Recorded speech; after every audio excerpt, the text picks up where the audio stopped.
Yo. In the days of old, 5 elements were known: MCing, DJing, graffiti had grown, B-boy and knowledge, the pillars of the game, but a 6th emerged, adding to the flame. Comics and hip-hop, a fusion so tight, visual storytelling, lyrics that ignite, from the pages to the beats, a seamless blend. The 6th element, where 2 worlds transcend. Welcome to the 6th Element Show, where comics and hip-hop flow. Reno and Stu guiding the way, bringing you the culture every day. Welcome to the 6th Element Show, where comics and hip-hop flow. Reno and Stu. Yes, y'all. What's good? 6th Element. Here we go. We got a great show tonight because tonight you are the star. Yeah, man. What's good, everybody? We want to talk about this Superman movie. How y'all doing, Spade and Stu? What's going on? Good. Shit, man. We trying to. I figure by now, you know, last week we talked about Superman, what I thought of it, because I had seen it early, but now that everyone else should have had the chance to seen it, and I know everybody hasn't seen it, but I know some people got to see it last night, so we want to hear from you guys. We want to hear from the chat. We want to see what people thought of it, and hopefully lots of people will join in tonight and chime in, because I think that it's going to be interesting, man, to see what everybody thought of it. Because, you know, some people for whatever odd reasons didn't like it. So I want to find out. I want to find out why. I want to see what's going on. And for those that did like it, what'd you like about it? You know, all that good stuff. Stu, I know you got a chance to see it, right? Yeah. Spade, you seen it yet? Yeah. Did you make the? I just been reading all the reviews. Oh man. Well, I'm gonna give you a link. No, I don't want you to see the bootleg. I want you to see. You don't want to see the bootleg. I want you to see it in all its glory. You gotta give them their money. You gotta give them their money. You gotta see it. See yeah, it's worth it. It's worth seeing, Spade. Listen, it's worth seeing. Like, I saw it in IMAX. It is, man. It is. So worth it. I've heard different things about it too. Like a lot of people say that they really enjoyed it. Some people didn't enjoy it like at all. So it's the beauty of it. That's the beauty of it. I mean, that's the beauty of it. Everybody don't have to like it. No, everybody's not gonna like it. Some people don't. Right. Some people nobody look. No movie is gonna. Everyone's gonna like it. That's never gonna happen. That's definitely for sure. Now, if everybody don't like it, now that's a problem. That's a real problem. Right. But if you got mixed reviews, mixed reviews are good. Can I read y'all something? I just want to read y'all something. It says James Gunn's Superman movie released in 2025 has elicited a broad spectrum of reactions. Enthusiasts and critics have lauded the film for its emotional depth, character portrayal, and entertaining value, with actor David Cornsweet's performance as Superman receiving special acclaim. However, there are criticisms regarding the plot, themes, and execution, with some labeling it as the worst Superman film in recent times. Despite mixed reviews, the film is considered a significant and refreshing entry in the DC cinematic universe, suggesting a promising future under Gunn's direction. Discussions around the film also touched on its political messaging, with some viewers interpreting it as having an anti-Israel themes, with others praised its apolitical stance and its celebration of American values.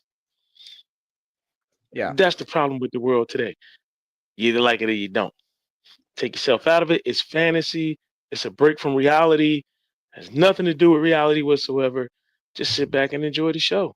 Be entertained. If you're a fan of Superman movies, and you're looking for the next great Superman cinema, the great next, movie Superman, this is not it. This is not it. This is if you like comic book movies and you want to see the Superman, from the comics and the cartoons in live action with, all the stuff that comes with it, which is other heroes, speaking of other cities in the world, talking about other events and all that, and literally having scenes that were literally explicitly designed to illustrate that Superman can't be everywhere at once, and he does need help, and there are other heroes in the world, and if there weren't, people would be screwed. One example is the scene where they're sitting in, him and Lois are talking, and he got in from a hard day's work, and out the window you see the Justice Gang, Guy Gardner and them fighting this giant orb monster, and Superman is the least bit concerned. Lois is like, "What's that?" He's like, "Oh, it's a he said it's a dimensional imp. Yeah, he said it's a dimensional imp. Which makes it So they didn't. Yeah, that's a reference to. Yeah, hold on. And so they didn't. Okay. Right. So they didn't need his help. Basically, was what his point was. But someone had to deal with it, right? And so while he just had to deal with something that wore him out, it's great that the Justice Gang is here to handle lesser issues that could be handled. The second scene that I think really stood out, and a lot of people didn't get, and a lot of people had this complaint, was the scene where the little kids raised the big flag of Superman, and the kid was just praying for Superman to come, and he doesn't come. Superman never shows up. Guy Gardner shows up, and the Justice Gang shows up and takes care of shit. The point being, that's to illustrate that this isn't just Guy Gardner and them dealing with some Guy Gardner and them shit. This is them literally handling Superman's light work. This is literally them handling something Superman couldn't be there for because he was literally stuck somewhere else and had to deal with something else even bigger that was a planetary problem. If Superman didn't deal with this thing, the whole planet is done. But on this little battle here where there's kids and a serious war where lots of people are going to die, that's very important too. But unfortunately, if Superman went to stop that, the whole planet's going to be dead. So he can't. So it's good that the Justice Gang and other comic heroes exist in this world of comics and superheroes. And they illustrate that by showing that, this was Superman's job. Like, he was supposed to be there, but he couldn't be there. Justice Gang filled in for him. They went and took care of it. And a lot of people aren't going to get that. A lot of people are going to find that like, oh, that's not Superman. And Superman would be there. Well, here's the thing. Would he, though? Can he be everywhere at all times? Of course not. So in a movie, Superman, he would have been there. In a movie, in a cinema Superman, the kid's holding up the flag and he's praying for Superman to come. And of course, Superman's going to come in the nick of time. But in reality and in the comics, that one thing, there's other shit happening in the world too. So how can he be there and here at the same time? He can't. It's just not the comic book Superman. In the movies, yeah, he's always going to show up. He's always going to save the day. But in the comics, you and I know, we've read comics of space, especially you've read a lot of Superman comics. He fails a lot. He doesn't make it a lot. Sometimes he doesn't get there. Sometimes he gets beat up. Sometimes he gets weakened. Sometimes he don't make it. Sometimes shit happens. And that never happens in the movies, but that definitely happens in the comics. And so one of the instances like you're talking about was when they finally decided to kill off Jonathan Kent, and Superman is fighting, Brainiac, like in the North Pole or something. I remember he's around ice, and Jonathan suffers his heart attack, and Martha's calling out for him, and he can't hear her. So finally, when everything else is kind of calm, and she yells Jonathan, then he hears and he speeds off to his parents, but he gets there too late. His father's already dead. Exactly. And that's drama. Like, that's good writing. Like, that makes you feel something. If he always saves the day and it's always a happy ending, that's going to lose its importance. It's going to lose its, relevance, and like, you're going to get desensitized to it. And it's like, okay, yeah, he saves the day. We get it. He's been doing that since the 1930s. Let's see what happens if he didn't make it. Let's see what happens if we introduce kryptonite. Like, they did all that shit all throughout the years. They've always done things to try and reinvent or make it interesting, keep it interesting. Because when you have this guy that's just, invulnerable, how do you make that interesting after a while? He can only, save so many kids from burning buildings and shit like that. And so you have to start introducing super villains. And then they started doing that. And then then it's like, well, he can just beat all these super villains with one finger. Like, okay, cool. That's really interesting for a while. But eventually then it's like, okay, now that's getting boring. Let's do something else to make it interesting. And so then you come up with a villain that's as strong as Superman. And then he battles him and gets beat up. And it's like, wow, Superman took a lick. He bled. That's crazy. And then that gets boring after a while. Then we got to see him die. In the 80s, they killed him because fans were like, this is boring. And so they killed him and brought him back. And you know, but like that's, you know, that's my argument for people that have a problem with him, you know, having vulnerabilities or being weak or getting beat up in this movie. Again, that just harkens back to the comics and where they are right now. In the comics right now, Superman can get hurt all the time. But back in the day, he couldn't. He never did. So that's, I feel that's evolved. It's evolution. I would say back in like definitely in the 60s and 70s, they had a hard time writing him because like the problem was he was, you know, too powerful, so to speak. And you had, they had to, I guess, humanize him a little bit. So when Doomsday came along in like 1993, you really saw a more dangerous element. Like, ooh, nobody thought that Superman was gonna die back then. Yeah, exactly. You know, like could he die? That was the question. Like, could he die? Well, the answer was yeah. And I you know, I can remember I was in 8th grade when that news broke, and they broke the news feed like, you know, Martin Luther King or president or somebody got killed. And I'm at the dinner table with my dad, and I'm watching this. I'm like, dang, they really killed off Superman. Yeah, you know, like it was a trip. You remember that, don't you, Stu? Yes, sir. It's in the 90s. Yeah, bro. I mean, about 90, 91. Yeah, they made a big announcement about it and everything, bro. I still got the comics. It was a big story. They made a real big. I think everybody has that kind. If you don't have that comic, you ain't doing comics right. Everyone should have the Death of Superman in the bag because, goddamn it, there's a billion of them everywhere, and there's like, too many of them. You can find that. They're like find $10. That comic in a dollar bin somewhere now. Yeah. But you know what? Collecting that was not about its value in the future. It was just about the fact that they did it. You got it. Having that. You got to read story. it. Like he was like, look, I gotta get that. I gotta get that story. Like I wouldn't have gave a damn. I gotta get mine tagged and slapped just for nostalgic reasons. But if you didn't, like you said, if you didn't have it, you was nobody. You wasn't around then. You must have been under a rock. But the movie was good. I liked it. I thought they did an excellent job, man. I'm not gonna lie. I'm not gonna sit here and nitpick it. If I had to compare it to other movies I've seen, have I seen better? Yes, not many, but better. And if I had to rank it with all the Superman movies, it's up there. But Man of Steel, now it's this one, Superman 1 and 2. So like, if you like Superman movies, you're gonna like this one. It's a different spin. It's a modern take on Superman, very modern in every way.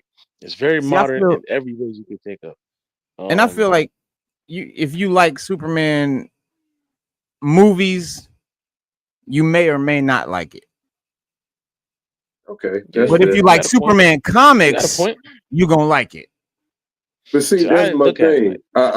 See, now in that aspect, I mean, not to cut you off, but in that aspect with the comic, I like the comic book aspect because of a lot of things they mentioned in there were from the comics. Like you had the whole staff from the Daily Planet there, Cat Grant, all of them. They were all there, Jimmy, the whole nine. And then when he went to Lois's house, no, I think that was his house, and they were fighting the Justice Gang was fighting that big ball in the back. And Clark was like, she was like, you think you ought to go? He said, no, it's just a dimensional imp. Like that's a reference to the comic. That's either Mixoplex or Batmite are the only two dimensional imps we've ever seen in the DC universe. We know more exist, but those two are the most famous. So that's a reference in the comics. Like that's going back to the comic and just putting more of that lore and that DC universe out there for fans, for the nerds to say, oh man, I know what a dimensional imp is. I know what that is. That's such and such. And we know that. So, and Reno's saying about the comic aspect, it's very comic book heavy with everything. Even when they talk about Ultraman, like Lex Luthor said, when people are like, oh, he's beating up Superman. Lex Luthor said it. He's dumb as a bag of hammers at the bottom of a frozen lake, but he's stronger than Superman. And that was because of the genetic, the way they did it genetically, he just came out that way. He couldn't do anything other than take orders, and he was that dumb, and he was easily led astray. He was easily tricked and things. So Lex Luthor had to control him because that's how dumb he was. Because of the cloning process. My question was, and I wanted to ask this when I watched the show, y'all show the other night, Wednesday night, but I was at work, so I couldn't. But wouldn't that actually make the clone? Shouldn't the clone actually be Bizarro? Because I'm like, Ultraman was a whole separate entity. I agree. Than Superman, and I'm like, but if he's you take off the hood, he's like, oh, he's an imperfect clone, or he's a clone just dumber. I'm like, that's fucking Bizarro. Yeah, they named him Ultraman. Ultraman. He's sort of more like Bizarro in that aspect that he looks just like Corn Sweat, but I mean that he's a clone of Corn Sweat, but he's more like Ultraman in the fact that he looks just like Corn Sweat. You know, the Superman of the DCU. So it is like an amalgamation of characters, which we know the movies do that all the time. I think Bizarro is like a character that almost maybe deserves his own story. I wouldn't just want him to be a little side dude. I don't like that they named him Ultraman because I want to see the real Ultraman. Like I like Ultraman. I'm a fan of Ultraman, so I was kind of let down not to see the gangster, Godfather Ultraman. I was hoping that he would have brought him over.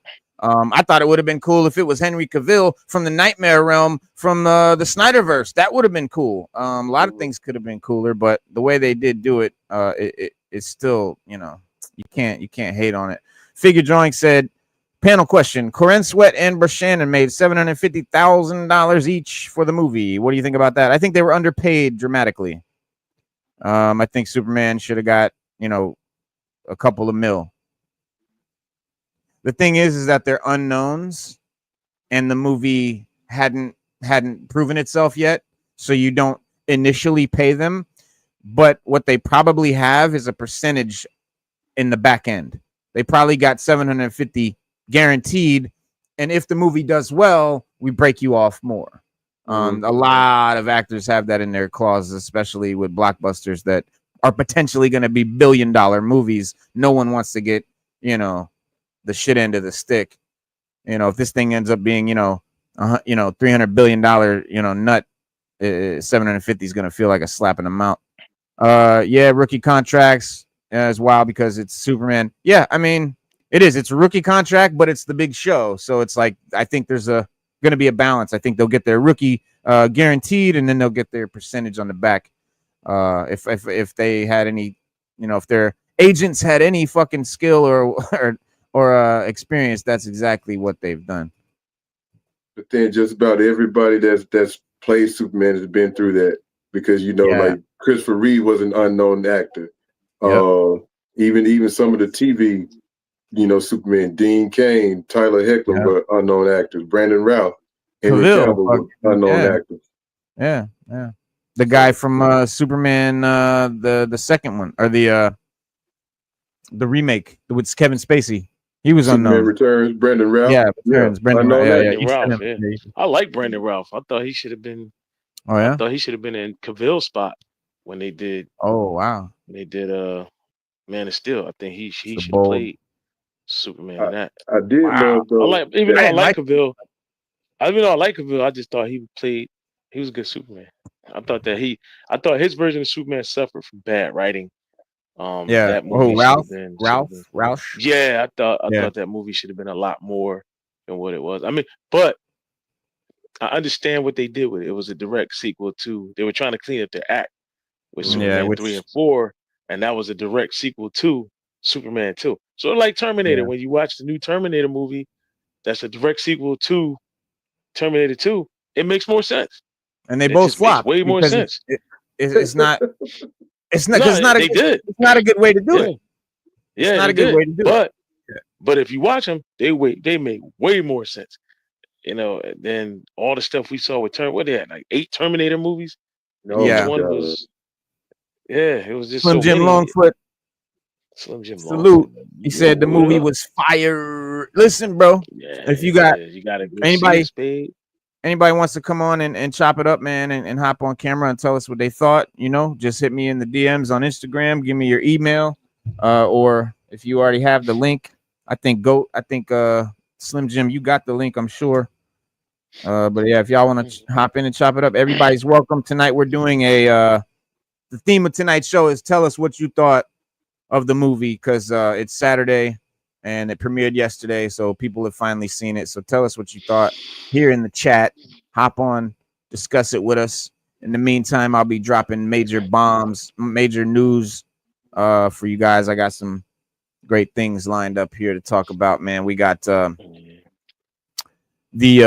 first of all, as our thumbnail suggests, Superman is already setting up the DCU's new Batman. There was something that happened in the movie that I actually missed the first time through. Did you guys notice the nod to Batman? Stu, rather? Did you notice the nod to Batman in there?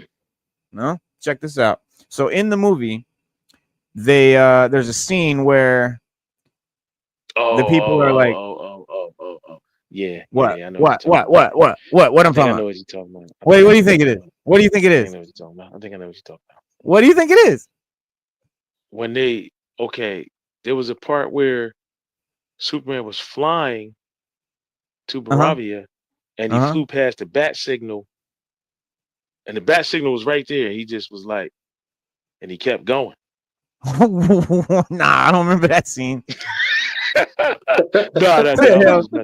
I'm messing you with fucking around. you. All right, nah. But really, I do want to talk about one part after you talk about this. There's one part I do want to talk about that impressed me the most during the movie. Okay.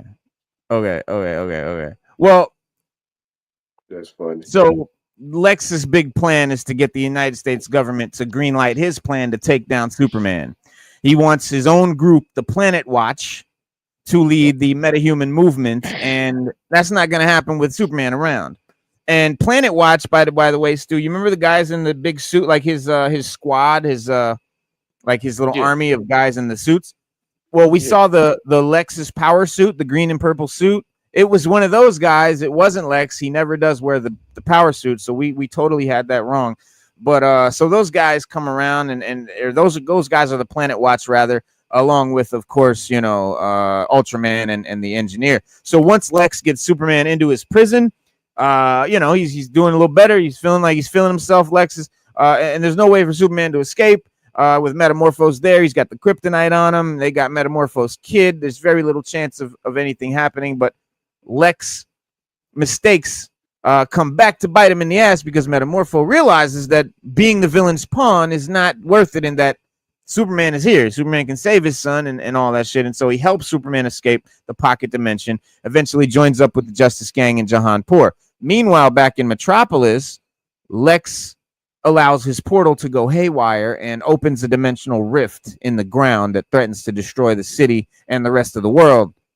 And so Mr. Terrific and Superman work to close the rift, but it's not a quick process. And so the people of Metropolis are evacuating. They're leaving their homes. They're getting out of town.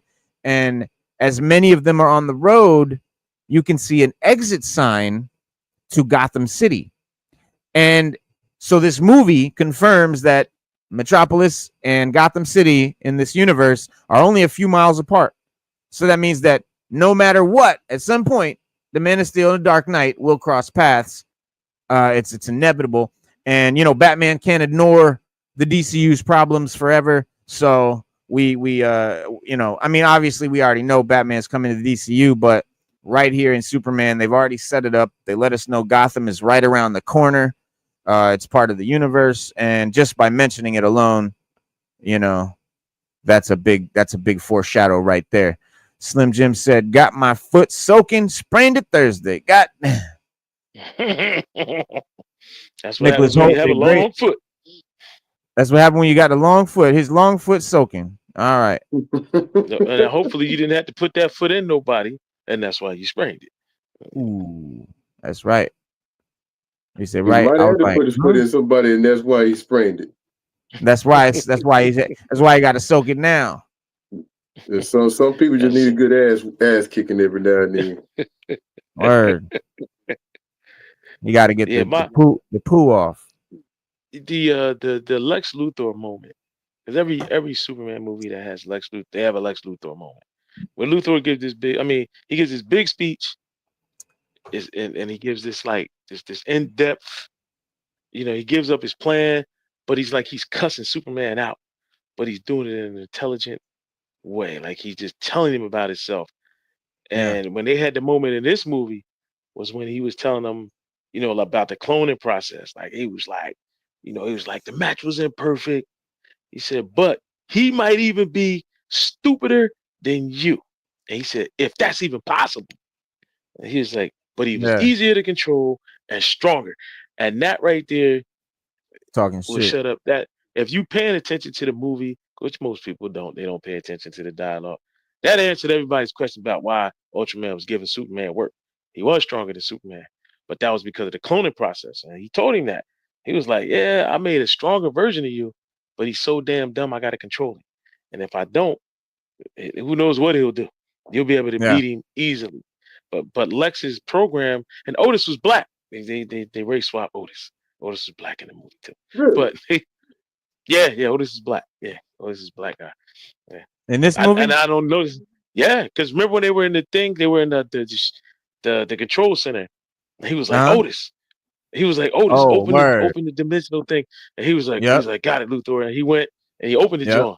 Yeah. So when you watch Luthor's speech at the end, when he's cussing Superman out, and the only person I've ever seen it do it just as good was Kevin Spacey after Gene Hackman. But those three Luthors, when they gave their wild and they gave Superman the business, when they verbally assaulted him, this one was like really good because he gave Superman, like, he told him, like, look, like he was like, when you even had time to clone me? He was like, oh yeah, he was like, oh, I finally got a piece of your DNA and I used it to make a clone, which means he has more clones of him. So which means we could see Bizarro and we could see Superboy later on. True. But this clone version of him was just an imperfect. It was just the whole cloning process was just, it was so accelerated that this is how Ultraman came out. He came out just like that. But it was dope. The way he gave the speech, the way he told Soup his plan, the way he told how he cloned him. And, you just seen Soup's face like, damn, like, wow. And it shows because they were talking about brain over brawn. And it just shows that Lex Luthor is smarter. He's much more intelligent, but he doesn't have the brawn. He has the brain, but he doesn't have the brawn. And Ultraman was his brawn.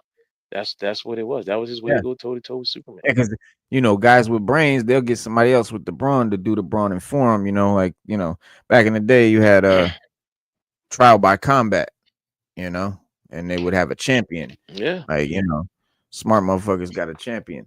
So that's all that was. He got his champion, and he was smart. He cloned the strongest guy in the world. So we don't get to see any of that, and it's cool that that we just get dropped into it. Shout out to Corey Adger, salute to the big homie Corey in the building. What up? Where Corey, did you see Superman? You see the movie, bro? Did you see Superman? Tell us about it. But what was I saying? What was I saying? Well, anyway, talking about Luthor and the smartness of having somebody smart, having somebody with brawn. Champion. Yeah. Right. So that's his champion. That's basically what it was. BDBGP salute. How you living? Yo, check out BDBGP salute. Check out BDBGP, his channel over there. We got the Battle of the Beats contest where we're gonna actually do some judging on some hip hop. We're gonna judge some MCs and some lyrical tracks and stuff on the channel. Starting on, I believe it starts August. Hold on, I'm gonna give y'all the business because I will be the judge on some of these. So the dates are this: August 10th. Hold on, August 10th, August 24th, September 7th, September 21st, October 5th, October 19th, November 2nd, 16th, and 30th. But I'll definitely be on the 30th. And guys, it starts tomorrow. Yes, sir. Battle of the Bars, not Battle of the Beats. Used to be Battle of the Beats. Used to do Battle of the Beats, had the producers showing their styles. But now we got Battle of the Bars, which is more up my alley because I'm a writer more than I am a producer. So definitely works out. So I'll definitely do that on the 30th. I'll be there. Stu Dog, do yes, sir. But yeah, man, I want to while we're chilling in the interim, because guys, if you're watching right now and you saw Superman, tell us what you thought. In the meantime, we're going to be hitting you with all kinds of new information that we got for you guys from the Inside Scoop. So just kick back, man, and check it out. In fact, right now, this was interesting because this guy who's a mega Snyder guy, he's a total Snyderverse guy. He said Battle of the Beats is still going on. The next segment is going to be mystery battles. Oh shit. I heard Superman was good. Bro, it was great. It was phenomenal. But I will say, it's more for like a comic. It's great if you're a comic fan. I can't judge it if you're not. If you're not a comic head, then it's not really made with you in mind. Like, that's the thing about what James Gunn's doing versus what the MCU has always done. The MCU has always made movies to appeal to everyone, the casual everybody, because comic fans, admittedly, it's a small chunk of the population. So businesses aren't going to be like, let's put billions of dollars on these few people. They're going to be like, let's put billions of dollars on everybody and see who all we can get in. And we just ran out of fucking ideas, and so let's dip into this comic book world and start using their ideas. That's Hollywood. That's Hollywood for you. So that's how they did it.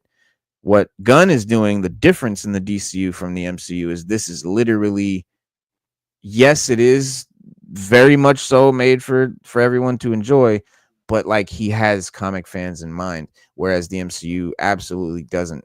Like, admittedly, like to the point, they're like, yeah, we purposely hire people to do the writing and directing that are not comic fans. So they broke their rule with James Gunn. He's a big time comic fan, and we got Guardians of the Galaxy, in my opinion, the best movies out of the MCU. So here we are. The same guy gets DC. Admittedly, I'm a Marvel guy, but I'm a comic guy overall. So if I'm not, Gunn is a comic guy. So these movies are comic oriented. You know what I mean? But this guy here, he's a Cavill fan. He's a Snyder fan. He's a Snyder fanatic. He said, I watched James Gunn's Superman. He said,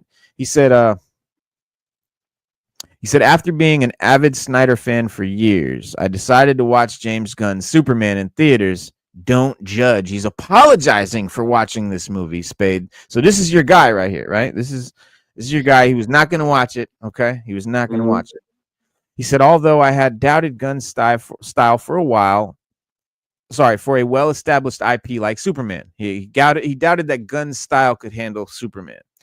He said, I went in with an open mind and the movie changed me. He said, no offense to Zack Snyder, who had his own darker and grittier take on Henry Cavill's Superman Man of Steel, which I also loved. And I thought this is the only Superman I'll ever like. But comparing the two together, I think that the DC universe needed James Gunn more than they needed Zack Snyder at that time. Now, I haven't read any of this, so I'm going to read it live with you guys here. I don't know what he's going to say. I don't know what point he's trying to make, but I just read this beginning part and I thought of Spade. Somebody who was like, not going to see it, but I'm telling you, if you dig comics, he says, why I will never doubt James Gunn DCU ever again. Okay, he did at one point doubted him. Now here's why he won't. He said, it was a risk for James Gunn and for me as well, since Superman already had countless reboots, recasts, and origin stories with different directors having their own take on the character. Gunn's Superman could have potentially been one of those remakes that were meh. But after watching the DCU flick, I can say that James Gunn is the better director when it comes to running a cinematic universe. And I'm going to tell you why I think that is before we read why he thinks it is. I think that is because Snyder made the whole universe have the same filter. Like, all the movies in his universe kind of looked very similar. They had the same sort of like sepia, I don't know what, like gritty, just sort of gray darkishness, that they all had the exact same vibe. And his thinking on that was like, I'm making this cohesive thing, so I should make it all so similar. Whereas what Gunn's doing is, he said every project in the Gods and Monsters is going to be a unique, different tonally. He said they're going to be all different tonally. Whereas we saw Snyder's were all the same tonally, right? We can agree Snyderverse DCU was tonally the same. The idea of doing it where they're all tonally different scares a lot of people, and they go, "Oh, you shouldn't do that. Why would you do that? It's a universe and make it tonally the same." No, comic books are comic books all tonally the same? No. Fuck no. No. Right? They're so different from each other. And so to make it really feel like a comic book universe, you need all kinds of different shit that appeals to different people and has different styles. And while I'm not a Superman fan, admittedly, not a big one. It's not like I hate Superman or anything. I just that was never my go-to. Supergirl, way less. Like I had no interest in Supergirl whatsoever. I'm more excited to see Supergirl now than I am to see fucking Fantastic Four or anything else. Just because I know it's gonna be like a vibe of like comic books. It's just gonna have that comic style. And some people have a debate with me on like why I think this movie's great. I don't think it's like the best movie ever, and I don't think it's the best like anything really. I just think it's the most comic booky. It just gives me the vibe of comics in cinema. Keep me like, okay, I get this argument too. You ever seen the Scott Pilgrim movie? Yeah, Scott Pilgrim takes over the world. Yeah, and the world. You seen that one, Spade? Yeah, I seen. And then you seen the Hulk with Banner? Yeah. Both of those movies almost look like a comic book. They had like fucking panels on the screen. Like they were very much like a comic book on live action, right?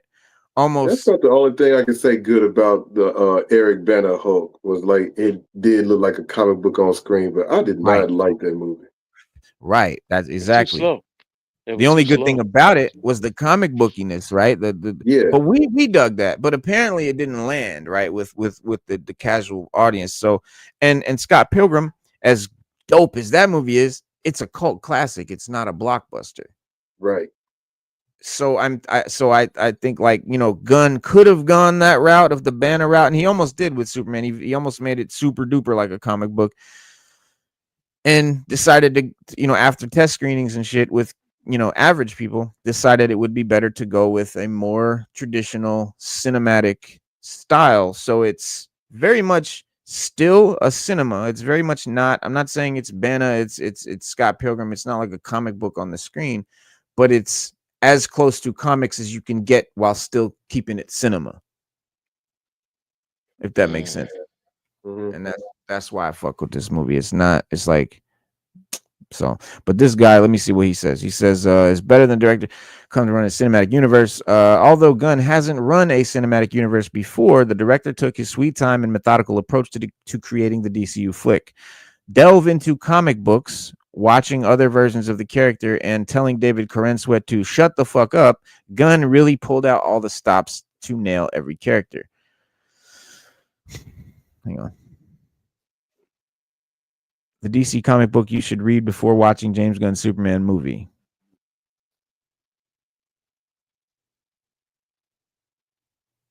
For all seasons, right? Yeah, all seasons. Well, and Gunn said he said this movie's not based on the comic All Seasons exactly. It's not an adaptation of that comic. He said tonally, it's like All-Star Superman. All-Star Superman, yeah. He said the director studied All-Star Superman, Superman for All Seasons, Fleischer cartoons, which are some of my favorites, Donner, the director of the Superman movie, and Hayao Miyazaki in preparation for the version of Superman. So, and with Hayao Miyazaki and bro, the Yamcha, Superman laying in the exact position of Yamcha, I'm telling y'all, that's not an accident. It's not a coincidence. Like, there's a lot of nods to anime in this movie as well. A lot of nods to anime. That my son pointed out. He saw shit that I had no idea about. Watch this. Let me see if it's like up here. Bong.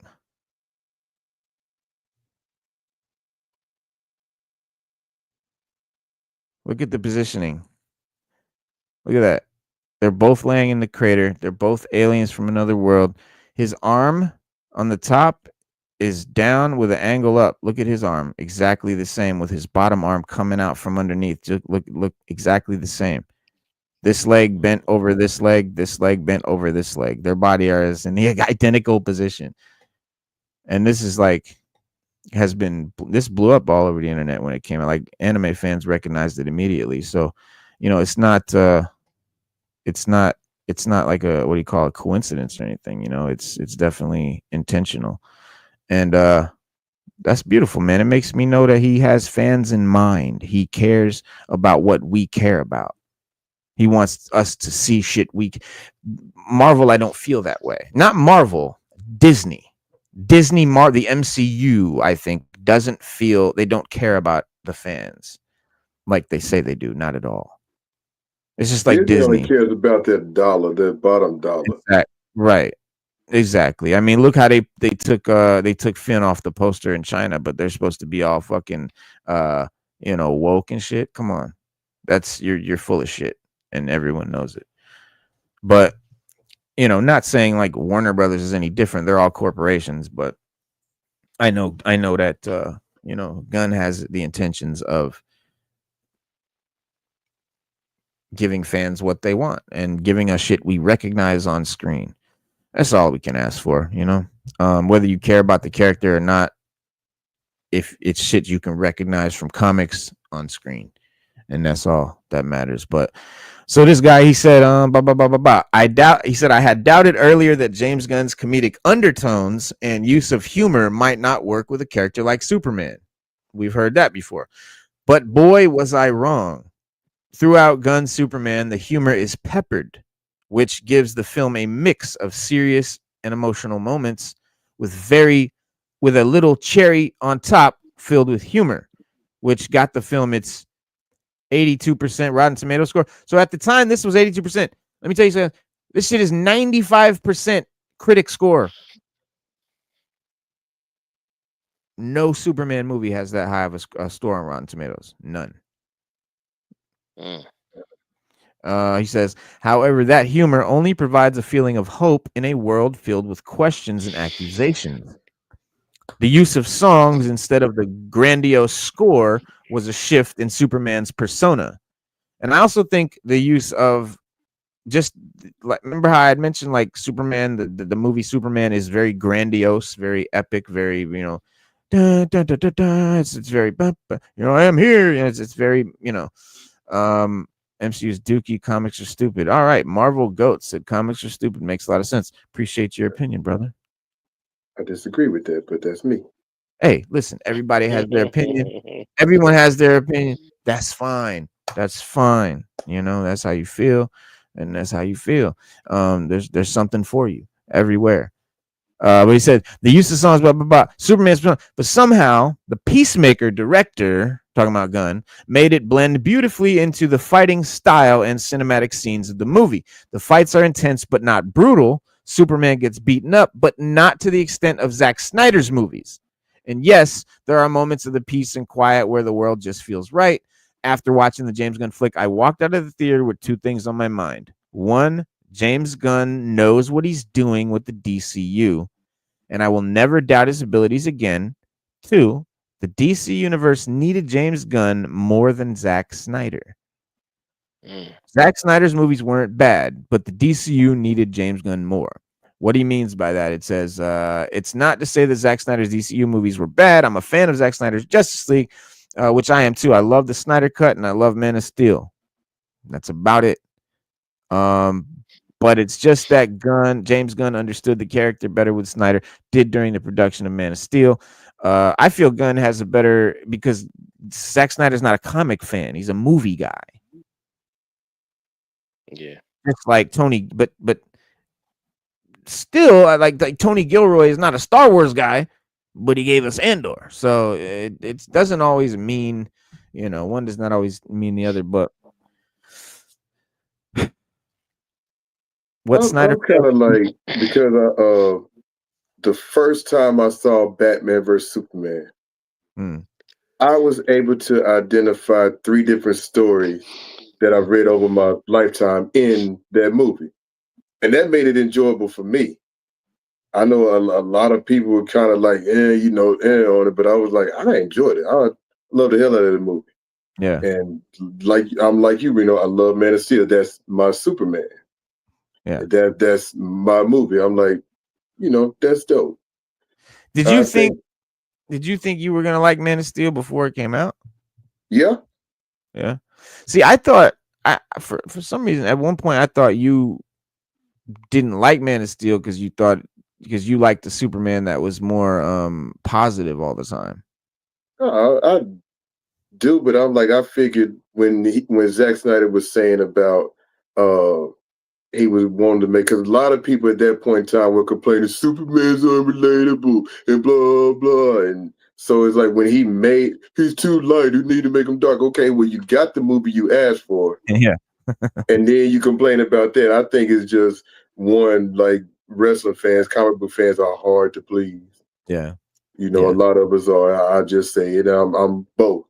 But I think with Man of Steel, like when I saw it, I'm like, I figured I got excited about it, and I was telling my lady earlier today, I wasn't born when Superman 2 came out. I missed that by a year because I was born in '79. Me too. I can remember Superman 3. I remember Superman Returns, of course. The different TV Superman, like stuff like that. I got excited. I had a feel for. I got excited for it, and I'm like, I knew I was gonna like it. But with this movie, there was no excitement whatsoever.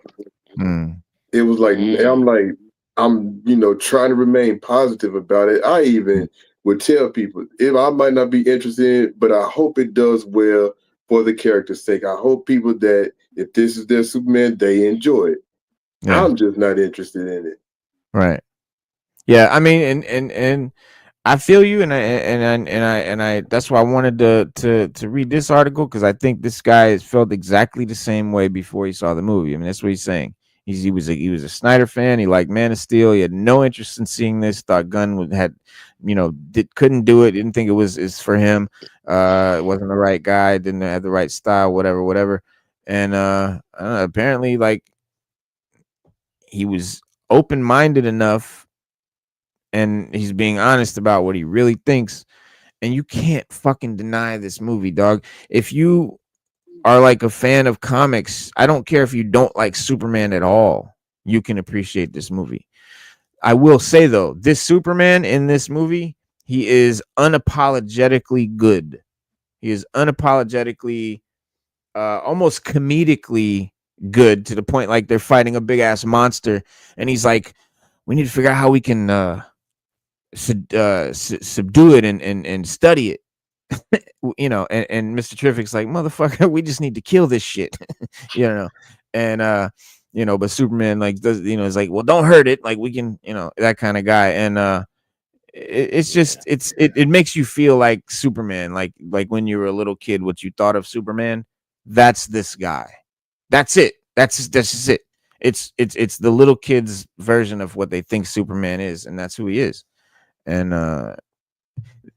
Gunn, with his like sort of raunchy, like, he's Guardians of the Galaxy, Suicide Squad, Peacemaker. Like, he's not a, he's not a family movie guy, right? But he balances that shit that we love with this Superman that is so idealistic.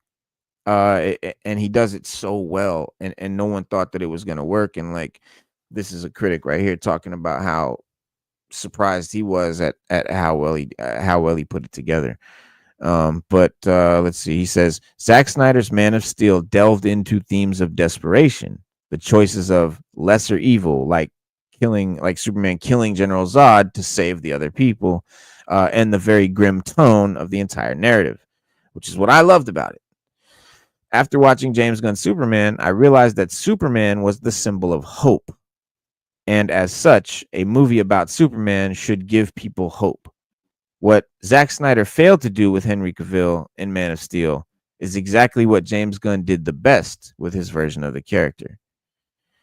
Man of Steel was more about the survival of Superman and his fight with General Zod. Superman, the Gunn movie, on the other hand, was about the character's love for humans and what it meant to belong somewhere. And I will add that this is more about Superman basically trying to convince people of how human he is, because people don't ever think that he's human because of the way he, is Superman, right? But he's like, I'm a fucking person too with And he feelings was and all from a that. different planet. And he was from a Yeah, well, whole yeah. different planet. Like, yeah, that's. But he did say to Lois. Remember when he's talking to Lois, and he was like, "Look, if anybody is human here, it's me. I'm the most human person." He started Yeah. naming bands that he liked. He started naming things that he liked to eat. Like he was like yo, like it's me. I'm the one. And then he was brought up the fact that I always try to save the planet, where Mhm. you guys just tear it up and destroy it. Like I If don't he get no never props for that. if he Like never that's what had he no was. if he had no superpowers and never got the crystal or heard the space or got the message from his parents and just was a normal person and just crash landed on Earth as a baby and they raised him, no one would have a fucking clue he was an alien, They would including have it. him. Yeah, He wouldn't and that's even what know. he was right. And that's the point he was making when he was arguing with Lois. He was like, "Y'all would just the fact that I came out and let y'all know I got power. That's how you know I'm here and I'm an alien." But he grew up in Yep. Kansas, and he Right. had parents with good values, and they taught him good earthly values, and that's what he always, went back to. That was his thing. Like he was saying, that's my thing. That's what I want to do. I want to be this good guy that's here for Yeah. everybody. Right. Yeah, and that's exactly how he is portrayed, and like I said, like don't think that it's gonna be this corny ass movie that's like not has nothing cool or whatever. It's just like so happy go lucky and corny and shit. No, it's James Gunn. It's still very much James Gunn. Like this is still a James Gunn movie. It's still done by James Gunn. You still get the very much James Gunn vibe, but there's this character in it that is literally the symbol of hope. And it says the movie about the symbol of hope actually felt hopeful rather than a fight for survival where the Man of Steel would get beaten up mercilessly. Because he gets beat up in the beginning and stuff, but you don't feel like at no time do you feel depressed by that or like, oh, he's just fuck, man, he's just getting beaten. Oh, damn, he's just getting beaten. That's not how you feel. You're laughing most of the time because first of all, Crypto's there fucking him up. But like he, is still in a mode of hopefulness. Like you still are hopeful, and you in the way it's portrayed and the way it's going, it's like he's about to get better, and you can feel it's building up. He's getting his strength back, and you see like he just got knocked down. He's about to get it back and go back, and like that's the vibe, and it's fucking masterfully done. He said Snyder's movie felt heavy on the emotions and depicted a darker outlook on the world, while Gunn's DCU flick had a serious story to tell. But the director chose to have a positive outlook on life through the eyes of David Corenswet's Clark Kent. He said, I can only imagine that if James Gunn had been handed the keys to the DCEU before Zack Snyder, the cinematic universe would have been much better. No disrespect to Snyder, who tried his best to give us a darker and grittier take on Kal-El. But in my opinion, the DCU needed James Gunn more than they needed Zack Snyder. Which one do you think did it better, Zack or James Gunn? Let us know in your thoughts below, blah, blah, blah. And here's the thing. I don't think James Gunn or Zack Snyder did it better. I think they just did it differently. I like them both equally. I love Man of Steel still. And I love DCU Superman still. And so, Spade, I know you can love them both because if I can, anyone can. And I love them for different reasons. Mhm. Like I love Man of Steel because it gives me a darker, Superman that I can really feel is more, But then I love DCU Superman because it just makes you feel inspired, and it just feels like Superman. But mostly because it's James Gunn making it feel like a comic book. And that's what is always gonna nail it for me. At the end of the day, I don't care how good or bad the movie is. It feels like a comic book, and the MCU has teased me for fucking over a decade with the fact that comic books and live action, and they never really make me feel like it. This one really made me feel like it. My best friend, me and him were talking earlier as well, and he went to go see it, I think Tuesday, Wednesday, whenever the early premiere was. And I asked him, I said, I'll still be up that, in the wee hours or whatever. So call me and let me know. So he called me. He said, man, I liked it pretty well. I could tell he wasn't like overly wowed by it. Yeah. But he was just like, it wasn't complete garbage either. And so I asked him, he kind of echoes some of your same sentiments, Reno, where it's like, he said it kind of more comic book accurate. It did have more of a comic book feel to it. But he also said that at the same time, he was like, he don't know if I would like it. Is he a big comic guy? Is he a comic fan? He reads comics? Oh, yeah. He's a huge comic book. I think he's probably a bigger comic book fan than I am. Oh, okay. You're more of a Superman. And so he was just like, but I don't know if you would like it. He said it might be a bit different what you're looking for. And I told him, like, for years, and even going back to some of the stuff in the 90s and 2000s and the Marvel stuff, I know a lot of comic book fans, myself included, have complained about wanting a more comic book accurate movie. Right. And so he was just like,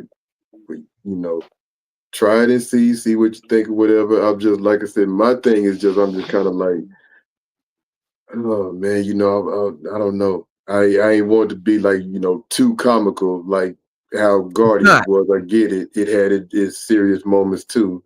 But I was just kind of like, I'm on the fence about that. And it was just like, with Man of Steel, I like the action in it. To me, it made me feel, I still felt like I was watching a comic book movie on film. But like I said, everybody's taste is different. Yeah, I mean, the only thing, like, when I say comic book feel, it's to me, it's more just the fact that, like,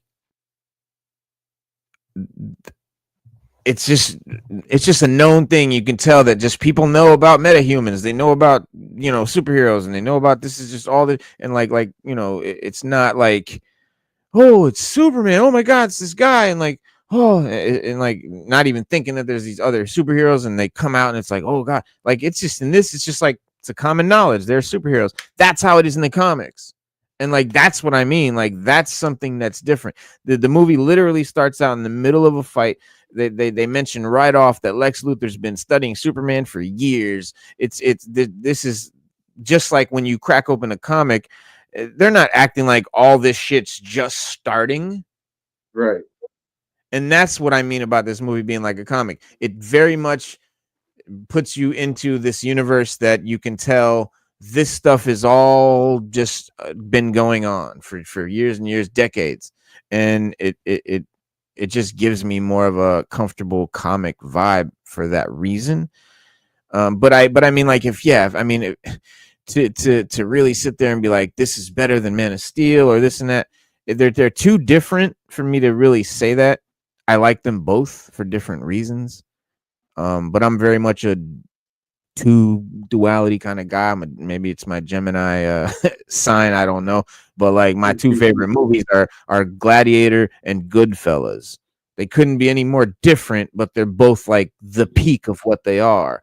And like, that's like kind of how I feel about these Superman movies. I feel like this is the very best comic book version of Superman, and I feel like Zack Snyder's is the very best version of the Man of Steel. Fair assessment. And yeah, so I mean, like, I don't think that I'm not ever trying to convince you that you're gonna go see this movie and love it better than Man of Steel, like this guy did in this article. But I know you'll appreciate it. I know you'll dig it. That's it. I know you'll like it. I'm not saying you're gonna love it or think it's the best thing since sliced bread, but I know you'll like it. You'll enjoy yourself. I'm about to pay for you to go see it, bro. Like, I'm gonna buy the ticket for you, bro. Like, you will like it. I don't, what do you have to lose? What do you have to lose? Time, but that's relative. Yeah. Let me see what. There's something else. What you think, Stu? As far as what, Superman, or just you going to see it? Me going to see it. I think you should, man. You're a Superman fan. You got all them Superman posters in the back, all that. Right? If anybody, If anybody, if anybody can put the official stamp on Superman on this channel, it's you. I mean, we value your opinion more than anything. So it would be yeah, great if you went and saw it and was like, you know what? I thought it was all right. I thought it was mediocre. I loved it. I hated it. I liked this part, but I didn't like this part. Like, we want to hear from you. We want to know what you think. Like, we liked it. I thought it was yeah. great. I was very entertained. I thought I'm gonna keep it a buck. I even thought Crypto was a breath of fresh I air for love the movie. I hell yeah. literally did. I thought Crypto was just like a breath, like it was just a different like everything about it was different than anything we've ever saw with any Superman movie. And I think me personally, I think you'll like it. I think you'll enjoy it, man. I think if you went and saw it, you'd have a good time with it. You might just be the guy that want to wait for it to come out on cable. Like, well, when they get on the streaming platforms, I'll check it out there. You know, but That's kind to of see more it, of my mindset. oh, okay. But I think you should go see it, man. I want, Because I my think it'll lady, be she good. did the same thing. Like, babe, go see it. I'm like, it's still, dragging feet on that. It's not gonna. You're not gonna feel like you take her. wasted 2 hours. If you want to see Listen, a man, movie, take your lady, you're gonna make a day out of it. Take your lady, make a day out of it. And even if you don't enjoy it, she will. I would trip out if she enjoyed it and I did, because I'm like, I'm introducing her to comic book stuff and be like, you actually liked it? That would be funny as hell. Hell yeah. Because I Well, mean, let's keep it a book. It can't. I'll put it to you like this: if you sat there and you watched Superman 3 and you watched Superman 4 and you don't watch this movie, it's something wrong. Because they were horrible. Those movies were horrible, bro. And you if you gave them a chance, if you gave those two movies a chance, I mean, even this morning when I was leaving work, we had talked. Like when I was at work this morning, and we were talking about it. And somebody said Superman. It was one dude in the whole area that we was at that said and everybody in his different ages, and everybody seen Superman 4. There was only one dude that said he liked Superman 4. And guess what he said? He said, What? I thought Nuclear Man was dope. I always liked him. Everybody turned around and looked and was like, really? Nuclear Man? I was like, that was Fabio with a cape. Stop it, man. Like, he was like, no, y'all didn't like Nuclear Man? No, we didn't like Nuclear Man. None of it. And it came from the most unlikely person we would think that would say it. He said it straight. He said, I always liked Superman 4. I thought it was good. He said, I really like Nuclear Man. In Spade's before Superman 4. No, in Spade's defense, I was born in '79, so at the age that we were when Superman 4 came out, it was good to us because we were so young that we didn't watch Superman 4 again. I guarantee you, it didn't age well. But when we were little, I thought Nuclear Man was cool. It didn't. But look, when we were little kids, we're 46. I haven't watched Superman 4 in 30 years. I guarantee you will not get through it. I watched Superman 3. I don't mind 3, but I will not watch 4. Yeah, bro, I own Superman 4 on DVD, and I ain't never watched it. I won't even pop it in there. I ain't gonna even waste my time. I'll be like, I don't want to see this, man. But I had to buy the Superman. I got it in the box set, so I had a Superman. Collection. I got all the movies in the box set. I got a collection. But I've watched 1, 2, and 3, but I ain't never pops. Superman 4 ain't never spun in my disc drive yet. Yeah, man, Stu, I don't even know. Like, I bought Superman 1, 2, and 3. This is when Superman Returns came out. I forgot either the Walmart or Best Buy, but they were like $5, so I bought them. And then I found the Richard Donner cut to Superman 2 at Best Buy. I think it was like 15 at the time, so I bought it. And I'm looking up like, if somebody's like, you go get Superman 4, and I'm like, hell no. Here's what I think, Spade. I think you will like. I think you'll like Superman 1, 2, and Man of Steel, and then DCU Superman, and then all the rest of the Superman Returns, 3 and 4. Anything else is gonna come after. You're gonna like 1, 2, Man of Steel, and fucking or Man of Steel, probably 1, 2, and then DCU. That's probably how you're gonna like them. Yeah. I think you're. I mean, are you a fan of 1 and 2? Right. Yeah. So Yeah. yeah, I I'm gonna go think you're back gonna. and I say think you're gonna if you take watch Man of 3 and Steel, 4, then 1 and 2, and then DCU. yeah, I bet yeah, you. I'm gonna go back and say it again. If you watch 3 and 4 but don't want to watch this one, there's something wrong. There's something wrong because you're gonna have a much better time watching this than you ever did watching 3 or 4. If you sat there Yeah. and watched 3 or 4, I don't give a damn how many years it is. That's they Well, what those movies like 40 years old. I don't give a and damn how long ago it was. three's the one with You Richard gotta Pryor. watch And this. it's like there's no super villains, there's no real nothing going on. And then 4 is the one with the super villain Nuclear Man, but it's not a guy from the comics. It's not anything recognizable. There's nothing comic book about it. It's very much a cinema character. The people in that universe never heard of any other superheroes. There's nothing else but Metropolis. So that's Mhm. that's the difference. Remember It's when he just scratched him? Remember different. when he scratched him on his neck and he got sick? Yeah. Yeah. Yeah. His cancer. Yeah. Remember he was sitting by the From the fire and he had the radiation. cover. Yeah. Yeah, Yeah, he was just, yeah, man. Come on, man. You watch that and you don't want to go see this? Stop it. Stop it. yeah, Stop it. yeah, I yeah. can't That's a accept good. it. Man, I'm Look, like Reno. I'm like Reno. I send you a damn ticket to go see it. Listen, I will pay for I you. had pretty much expunged Superman 4 from my memory until this shit. So now I gotta go see the damn movie. Yeah, dog. Yeah, dog. man, You listen, gotta man. see it now. Everybody gonna be like, "What changed your mind?" I'm like, two of my best friends, like one of them told me, like, you sat through Superman 3 and 4, you got to go see this. I'm like, he know I can't turn down a challenge. That's it. That's it, bro. Superman 4, The Quest for Peace. Oh, man, stop. That Good look, movie. The movie Well, here, didn't check this out. listen. The movie. I'm gonna say this just as y'all's little brother. Y'all suck, and I love you both. We love you, man. Listen, this is the movie. This is the actual movie credits right here. Now, no other Marvel movie would do this. Comic movies never do this shit. Look at this. He thanked all the comic people. He thanked Superman created by Jerry Siegel and Joe Shuster. Special thanks. And this is the list of who he thanked. Chuck Austin, writer on Superman, Metropolis, and Action Comics. Brian Azzarello, reworkers of Lex Luthor's motivations in Lex Luthor, Man of Steel. These are all comic book writers. Carrie Bates, creator of Steve Lombard. Scott Beneville, co-creator of Kendra Saunders and Hawkgirl. Lee Bernardo, reworkers. He's basically thanking all the creators of all these. Creator of Crypto, creator of Guy Gardner, rebooter of Superman, including Lex Luthor as a businessman. John Byrne created that for the first time. Demantis Maxwell Lord and Justice League creator, the engineers. So you know what I mean? Green Lantern, Ultraman, Metamorpho, Maxwell Lord, Ron Trope, Metamorpho, Guy Gardner, fucking Superman All Seasons, Mr. Terrific, Rick Flag, Hawk Girl, All Star, Cat Grant. Everybody, bro. Everybody that created anything to do with anything in this movie. He not only thanked them, but knew who the fuck they were. No other filmmaker can say that they know who these people are.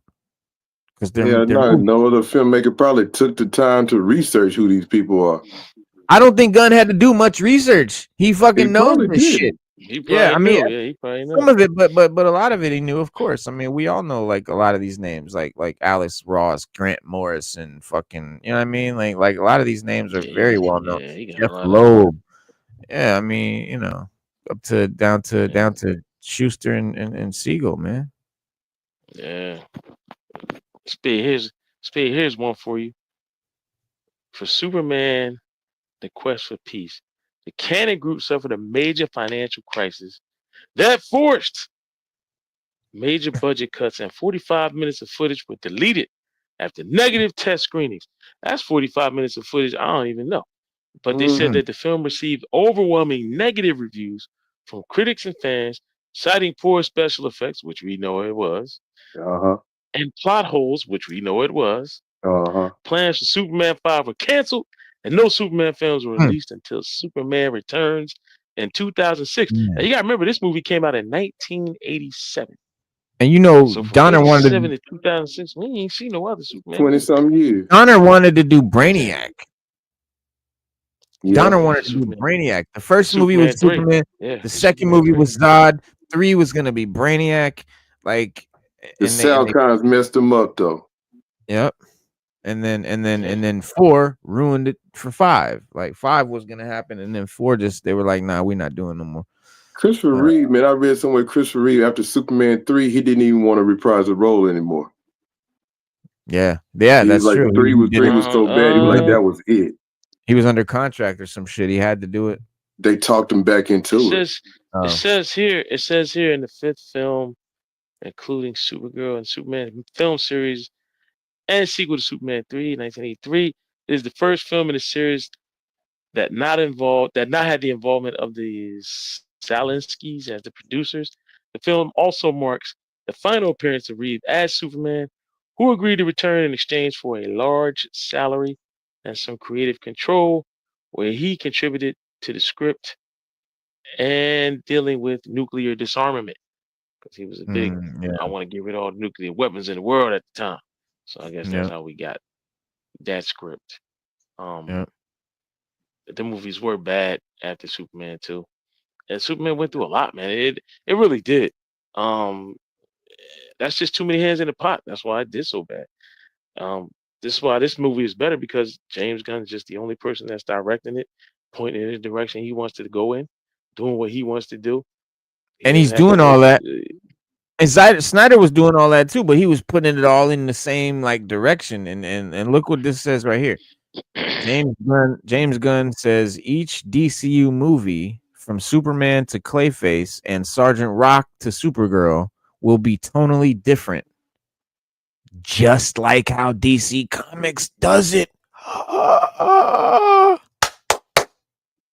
He's literally pointing it out. James Gunn prepares to kick out, but that's what I'm talking about. Like them being all tonally different. That's how comics are. Comics are not all tonally the same. They're not even all written by the same person, right? Like one superhero has 50 different writers. Bro, that's why there's like, different versions. Like, Superman could do what version? Superman from when? Superman from where? Who's, there's different versions. And it's just, when you're making a real cinematic or a real comic book universe, how are you going to make a comic book universe where everything is similar? Even the MCU, everything is tonally the same, except Guardians. And like, that's cool for like making everything the same. But if you really want some shit to feel like comic books, like this is a guy, he doesn't want to make it this just where it's like this, just kind of everything is the same shit. He's just making a thing where he's going to have different people making movies and different stuff that he's going to basically green light. Like, you bring me a script, if it's dope and it's really good and I really believe in it, we'll start talking about making it. He's not saying I'm going to write everything, I'm going to invent everything, everything is going to be a James Gunn movie. No. Clayface already is a horror movie from this other guy that's making it, totally made completely separate from James Gunn, and that's a DCU movie, right? But he's got to okay it, right? He's gonna okay it in the fact of saying, okay, that's a good, like, that's well written, good script, yeah. That's it. And that's beautiful, because like that's someone who's like, I'm a comic book guy who's basically saying this is worthy of being a comic book movie. And as long as he puts that stamp on it, says okay, then it becomes part of the DCU. But they're all going to be, it's going to be different from the MCU, because the MCU, I think people kind of started to get tired of it, and people were like calling it superhero fatigue. And even James Gunn said, like what I always say, it's not superhero fatigue, it's shitty movie fatigue. Right. They're making the same kind of movie over and over again. Like, people are getting tired of that. And Hollywood is known for that. If something works, they do it again, and they do it again until it's beaten to death, till everyone hates it, and they can't squeeze another dollar out of it. Made. Yeah, that's how George Lucas got Star Wars made. He said he tricked him into thinking he was going to make the same movie that everybody else made, and he said I gave him everything they liked. I had pictures drawn. I had this. Like he said, I literally went in there with a whole production. Like, we're going to do it, and they were like, "Oh, we love it." And he said they threw money at me. And he said, and I made the movie I wanted to make. He said, I just did the total opposite. And they couldn't deny it. But then when it made money, it was the best thing people ever seen, because it was new. It was fresh. It was something different. When they saw it, they were like, oh man, this is great. And then everybody copied it after that. Black Hole, Disney movie. That's supposed to be Star Wars kicked that off. Flash Gordon, Star Wars kicked that off. Yeah. Battlestar Galactica, Star Wars kicked that off. I mean, after Star Wars, they started a new trend. And like I said, George Lucas tricked him into giving him the money to do it. And he knew it. And he knew exactly, he said exactly what Reno said. They just want the same thing over and over again. And I wasn't going to give them that. I already had a vision. I already knew what I wanted to do. My heart was in it. My story was written. I just had to bring it to life. Yeah. And you know, I see a lot of people saying off top that, oh, like this DCU is just going to be basically like a James Gunn movie universe. Everything's going to be James Gunn style because first we got Creature Commandos, which is James Gunn. Then we got Superman, which is James Gunn, but not a space opera. James Gunn said that Superman is his first superhero film he's ever done. Now a lot of people be like, "Wait a minute, he's done Guardians, he did Suicide Squad." Well, he said Guardians aren't really superheroes; they're aliens and space people that have powers because that's what their alien race has, or whatever. And like they're just like guys going around space doing stuff. And then he's like, he said Suicide Squad; those are really like villains that became anti-heroes. He's like, so really, I feel like Superman is the first time I had a real superhero that I actually got to write, a superhero movie.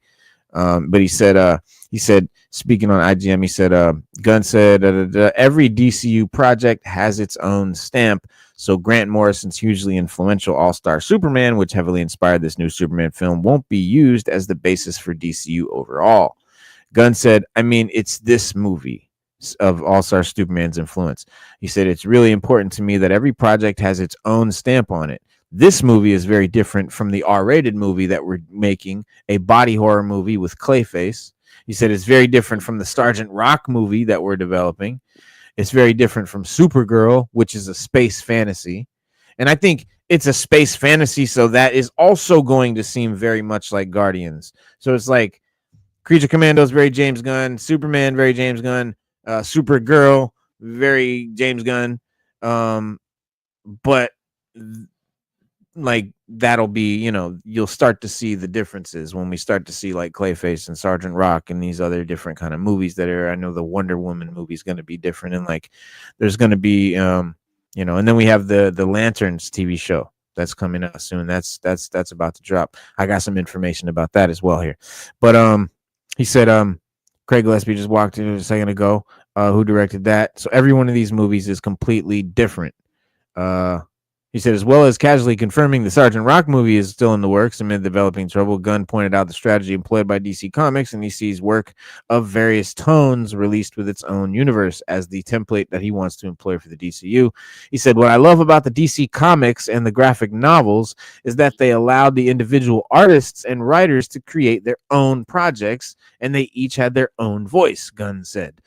The Long Halloween, All-Star Superman, Dark Knight, Watchmen, those things had very little tonally in common with each other, except for that they're part of the set of communal characters that are in the DC Comics universe. And now we're doing that same thing in the DCU. So, yeah, think about how they took, a character Batman and they made the Long Halloween graphic novel. They took Superman, they made the All-Star Superman. They took Batman, they made the Dark Knight, right? Watchmen was its own group of superheroes, a team that they invented that was super grounded in reality. And but all, like you said, very different. And also an older, and you gotta take your hat off to them what they did with Watchmen, because Watchmen was that's an older comic that came out, before any of us was born, really. And they took that and modernized that and made it really good. Like that movie was like excellent. Like I don't know. The Watchmen comic is from the 80s. It was a graphic novel called It's called Watchmen. It was an 80s. It's called Watchmen. Well, actually, it was a 12 book series, and then they made it when they made it to the graphic novel. That's when it blew up. It just took off. Blew up. Yeah, but when they had but I was just too young for that back then. The way, like, I was just like all of us were too young for what Watchmen was, because it was like one of the comedian raped one of the damn members of the damn Watchmen group. Like it was a lot, but we were just it was for like our older brothers. They read that. You know Yeah. what I mean? Like our older As they say, brothers the and cousins. mature audience. Right. Yeah, we were just too young. We were too young for Watchmen. But Yeah. what they did with it cinematically, that fight scene in the beginning, that's in the comic. I mean, that was Yeah. brutal, but it was good. Well, That Watchmen when is a I movie that finally really read it, felt because I watched the movie before I read the book, but when I finally Yeah. read the book, it was almost like they took the book and put it Yes, right they took that in the right in the movie. movie. Right. Because you couldn't do it no other way. Thank If you. you did that, if you did anything, if you modified that story in any way and tried to put it on the screen, you was gonna get booed off stage because it was I perfect. don't It think was it'd a work either. perfect, yeah, it wouldn't have worked. Because like one of the main complaints of Stephen King is his movies. He says that when people do his books and turn them into movies, they don't do it justice. And from what I've heard, Sometimes. and I don't know how true it is, they say that he doesn't like any of the movies that were done, He, that were based on his books. That's what I hear. yeah, I don't know how true that is, but I've heard a couple people say that he liked it. that know him or whatever. They say he just doesn't like it. Um, they Running Man is one. I didn't know Running Man. I went and did some hits, some research. I didn't know Running Man was what it was. I was like, man, that's Running Man. But the Yeah, I ain't movie know we got, Running Man was a Stephen King. nothing like the book. Yeah, nothing like the book. Bro, Nothing. Wow. Stand By Me. Yeah, Stand By Me is another one. Yeah, Stephen nothing King's like Really? the book. Stephen King story. Yeah, bro. I It was didn't know called that either. Yeah. it was called The Body. It was about the kids Yes. going to see the body, which is what Mhm. Stand Yep. By Me is about. Yeah. Oh, okay. Yeah. Yeah, So, bro. so, Blew so, me so away. some of his movies are really great, like really great films, and then some of them are like, sleepwalkers and shit, like really bad movies. But you have like classics like Carrie, Christine, and all that shit, like Cujo, fucking, all those Cujo, classics, fucking Pet all those classics. Cemetery. Yeah, Those are great movies. yeah. Pet Those are Cemetery. great movies. And please don't like if you gonna remake them, do them good. But if you're not, don't remake them. Leave them alone. Leave them alone. I agree. Yeah, I agree with I that. want to remember them as they were. Mhm. That scared the shit out of me when I was a kid. Yeah. You know what scares me now? They talking like remaking the Warriors. There's nobody in the world that wants to see a remake of the Warriors. There's no reason to remake the Warriors. That's like trying to reinvent the wheel. You can't. Hmm. It My was thing is, if perfectly they done when it remade, was done. if they remade the Warriors, and they would try to do it in some Gen Z era or Oh some, man. they would have to do it. It would have to take place in the fucking 70s or wherever. Whenever that shit was made, it takes the same thing. You had to take it right back to that. You had to take it back. But Yeah. you have to shoot it in film. This is the problem with these remakes. When they remake these old movies, they remake them in digital, and everyone goes, "Oh, it's cheap. Oh, it looks like shit." Why? Because you remember the film, and now this Mhm. people forget the fucking difference between film and digital. It's a very big difference, and It's a it's very a big difference. Yeah. the richness to Yeah. film that you just cannot get in digital, and Because that's why Reno, that's why when I still buy discs. You know what I mean? Because I feel like I want to watch what I want to watch when I want to watch it. Right. And they're clearer, the sound is better. But what I noticed was when I bought something in, like say Blu-ray and HD, and then I bought something in DVD. If I had something in DVD already, I just watched it because, like Reno said, it's that Yeah. graininess that makes Yeah. it look. And then when I watched it in HD, I was like, oh man, it just don't look as good. The special effects Yeah. don't even look as good. You're like, Right. Have you ever seen a Yeah, movie like, have you ever seen a movie in 60 FPS? yeah, I have. Horrible. yeah, Horrible. Really. Looks like shit. yeah. It So does. bad. You know, all the But if movie you they talking watch, about remaking. They It's talking about real. It's redoing real. Gremlins, man. yeah, and Back to the Future, they keep talking about remaking Oh, that Leave too. Back to the Future alone. You need to leave that movie alone. But listen, there is actively they want to remake it, modernize it, or whatever they want. But they talking No, about remaking. We don't need to remake it Back to the Future. The movie was no, great just the way it was. No. Where y'all at in the chat? Holler back. Let us know who y'all. I'll be more pissed off about a remake of Back to the Future than I would ever be about this Superman movie.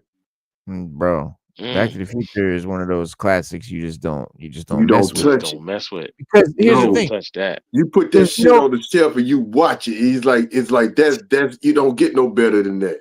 Yeah, you can't recreate it, and it's still aged well. You know what I think needs to be rebooted? Movies that What? don't age well, movies that weren't good when they were made, but had a good idea. There's a lot of movies that sucked, but they had a lot of potential. That needs to be remade. Don't take a fucking gem and try to reboot it. What are you doing? Here's one for y'all. Do you think they should remake Time Bandits? Sure. I would say on that one, I'm kind of I would. I don't care because it's not like a mega masterpiece or anything. Right.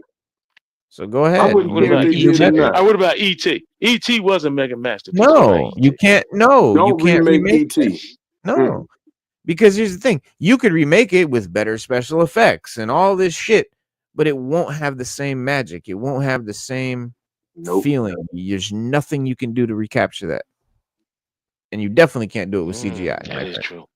Nah, you definitely can't do. All right, what about Weird Science? No. You probably could, but no. He said that too quick. Yeah, he said that too quick. I agree. No, because I agree with that. Yeah, that's another movie that you could redo with special effects, but without fucking that same actress, without Gary and White, dude, without Anthony Michael Hall, there's no Weird Science. Yeah, get the fuck out of here. There's no Weird Science. Yeah, there's no Weird Science. You're right. And Weird Science is one of those movies Anthony Michael you Hall can watch is that over movie. and over again. Yeah, you can watch Weird Science 100 times, and it's still just as good then as it is now. Same thing with Revenge of the Nerds. You can't. Yeah. I heard they wanted to remake Revenge of the Nerds. They threw that out there. See, their idea. You can't do that. You can't remake Revenge. What was it? What did you say, Stu? Hollywood ain't that smart. It's like they ain't that damn creative either. Like, why do you want to take stuff that's classic that people have fond memories of? Oh, let's redo this for about a time. Like, no, just if somebody missed it back then, you got DVDs, you got YouTube, you got streaming. Watch the fucking movie, but don't be trying to grab shit and redo it just because you ain't got no idea of what to do. Yeah. And you want to take something that's great because you think, oh, well, that made a lot of money. It was real great and everything. Well, we can bank off that and capitalize off that money. And that's not really smart because you're taking something that made a lot of money because it was great. And you're going to try to do it better. And if you can't do it better, why are you doing it? So don't take a movie like Back to the Future and tell me you think you can do better. So if you don't reboot it unless you think you can do better, right? And I know you don't think you can do better.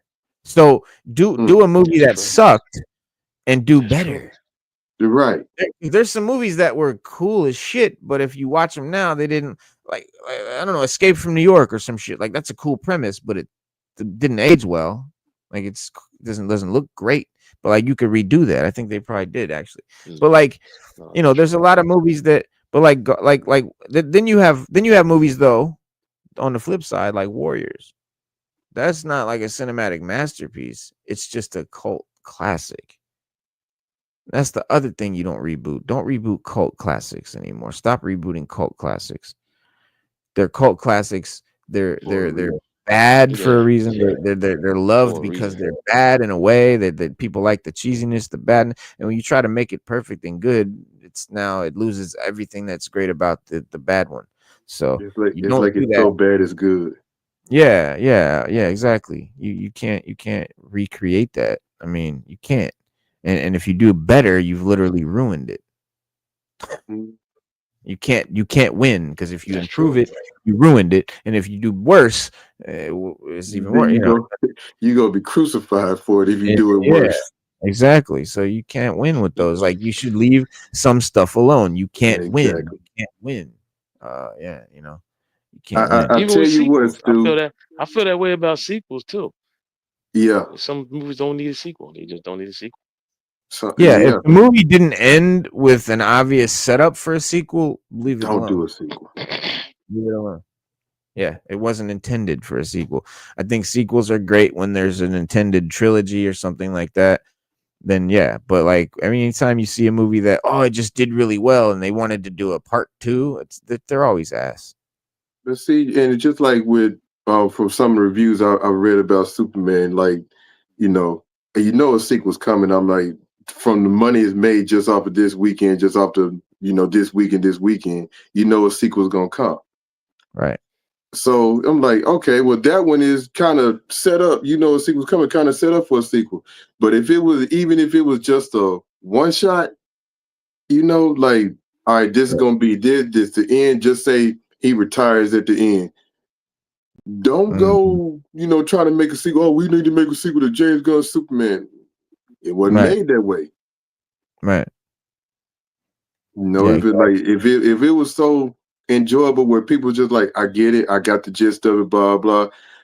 You know, yeah, it might call it's just like the encore type thing. Just because people yell at encore, you don't go back out on your concert or whatever and give them what they're like. No, let them see more. Because then, if there is a next time, they're gonna be waiting with bated breath, so they're gonna pay the money to see it next time. Right. And if you come back out and you don't nail it, like if you just nailed the ending, you gonna come back out and fuck up the ending? No. No. You want to leave people with the taste in their mouth where they wanted more. Exactly. That's it. That's true. Once you give them more, now they don't want more.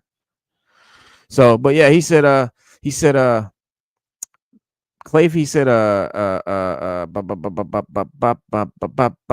he said Basil Carlo, their version of the movie. He said Clayface movie is out, due out September 11th, 2026. Gunn called Clayface pure fucking horror, like totally real. Their version of that movie is so real and true and psychological and body horror and gross. Clayface. He said it's going to be a for real deal horror movie, part of the DCU. He said, as for Supergirl, out in 2026, he calls it a space fantasy. Epic Jason Momoa's Lobo, alongside Millie Alcock's Kara El Zor-El. Supergirl, presumably Gunn's new Batman movie, which is causing him trouble, will have a unique tone too. Superman, But yeah, Batman looks we don't know anything about that Batman, but he says my biggest issue in all of DC right now is Batman. He said I'm not interested in a funny, campy Batman. So while it's not going to be another, neither are we. It's not going to be a realistic Batman, but it's not going to be a campy, goofy Batman. If you know what I mean by that, first of all, Batman is my Superman. That's my guy. Mm-hmm. Batman is where I live. Mm-hmm. And in the Batman world, in the Batman comics, bro, that shit is real serious and not goofy and funny, but it's still a comic, and it's not like trying to act like it's in the real world. Like, for example, how the Dark Knight tried to bring it to reality and tried to, take it from where like excuse me. Tim Burton had it, and where it was like serious but comic-y and like fantastical in a way. So I can see Gunn going back to a more Tim Burton era where it's serious tonally but comic-y too, like from a comic book. And like that's what we want. Like everyone's been dying for fucking that first 89 Batman. That 89 Batman was like the first hit of heroin, right? It's like the junkie never chasing that hit again. They can never get it again. Like that's what Batman is, man. 89 started the comic book fucking movie phenomenon. I don't care what they say. You can say what you want. Superman, Blade, I don't care. It's Batman.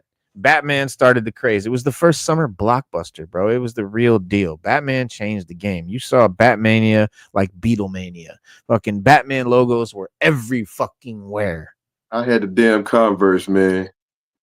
Everywhere. The Batman Converse shoes. I had those. I was in 6th grade, I think. I seen those. Those were hard. Those were hard. I seen those. They had hats, they had shirts, they had lunch boxes, backpacks. Dude, Batman everywhere. Yeah, everything. Batman was everywhere. Everything. And everybody. Cereal. Old people, young people. Yeah, the cereal. Video games. Yeah, the cereal. Video games, toys were everywhere. It was bananas. And we have not seen its like again. Batman Returns was cool, was great. I liked it, loved it a lot. I think fucking Catwoman was crazy good. Fucking all of that movie was great. Batman 3 was ass. Everything they did after that was ass. And then Batman and Robin. Mm-hmm. It was always a different director. Each director, was Joel Schumacher, I think it was I Joel didn't like Shoemaker. Schumacher. He put nipples on Yeah. the bat suit. Yeah, it just was crazy. Yeah. I mean, I wasn't a fan of that Mr. Freeze. I know some people liked it. Like I wanted it to be, more like the Mr. Freeze from the comics. But I think he just went overboard and went too goofy with it. But Gunn, I like where his mind is with this. My favorite Batman villain is Bane, and although Batman and Robin was like, I like the look of Bane, but they did not get the persona right at all. I was just like, no, man, like, come on, like he stepped off a comic book, but why y'all make him like a mindless thug? Like, seriously? Exactly. I was so pissed off at that. I was like, damn. So yeah, I mean, that one of the most brilliant that villains. one is kind of like Superman 4 for me. I'm like, I just kind of refuse to watch it. Yeah. I mean, that's what I mean. Like, and so, where you have the Christian Bale Batman brought it back to reality, tried to bring it down to reality, but kept the black suit, kept it the Dark Knight, but wanted it to be more realistic. That was okay. I still wanted a more comic book feel, but that was still great. Those movies were great for what they were. Then you have, this Pattinson Batman, the Batman, which I love that movie. I love it because it reminded me of that movie Seven, but it was like a comic, but it's like Batman, but it's very grounded in reality, even though it is more like a graphic novel than reality, but it's still, the Riddler, doesn't look anything like the Riddler in the comics. Right. Nothing in that movie reminds you of the comics really. So that's going to stay its own universe. And people thinking Pattinson might come to the DCU or whatever, it's not even a possibility.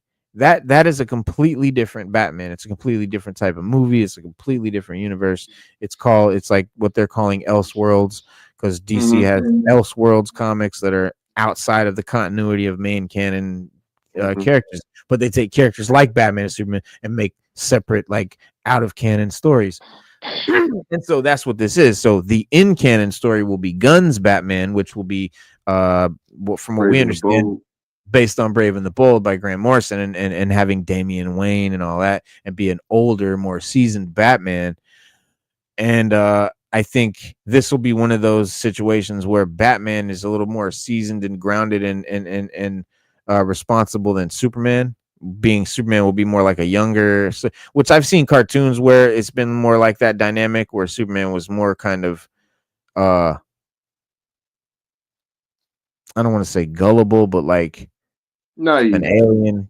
Naive, yeah, a little bit more naive, and Batman was a little bit more like grounded and like an older, like a. Usually in the comics, Batman is typically older than Superman, and he always kind of, I ain't gonna necessarily say disses, but he kind of looks down on Clark's naivete. Yeah. Whereas like Clark is always, Superman is always going to look for the good in people, and Batman not necessarily that way. Right. Exactly. And so that dynamic, I think, is what Gunn's going to go for. I think we're going to get that sort of Batman because, Brave and the Bold. Let's see. So your thoughts turn to Brave and the Bold, which some have suggested may end up taking Batman Part 2's October slot. No. As of February, The Brave and the Bold was said to be in very active development, and the story was coming together nicely.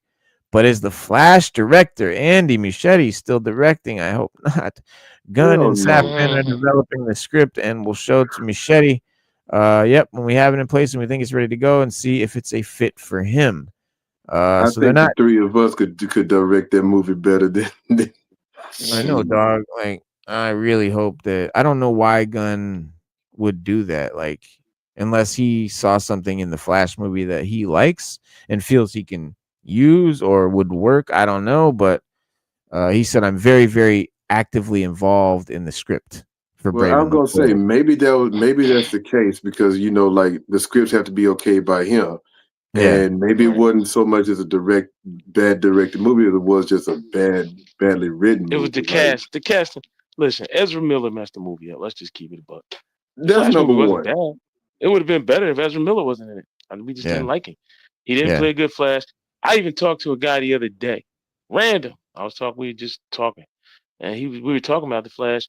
And the first thing he did, he said, "You know what? I hated him." He said, "I got tired of all this." you know the way he runs. He's running like he was like, man. He said, "What is that?"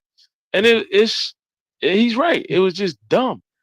The actor can make or break the movie, and Ezra Miller ruined the movie for everybody. We were cool with the scenes with Michael Keaton.